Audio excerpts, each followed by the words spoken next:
জিসান ভাই ওয়াইটি এখন থেকে আর ভাই বেজেস কিনবে না।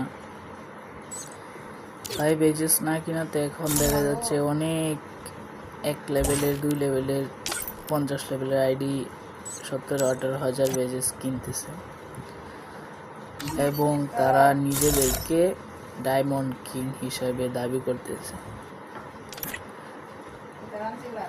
আপনারা তো আগের সিজনে দেখতে পেয়েছেন এসি ট্রেড নামে একজন, সে অনেক বাহাদুরি করেছিল 1,50,000 বেজেস কিনে। এখনো দেখতে পাচ্ছেন সে 20,000 8টা বেজেস কিনে গ্লোবাল টপ 1-এ আছে।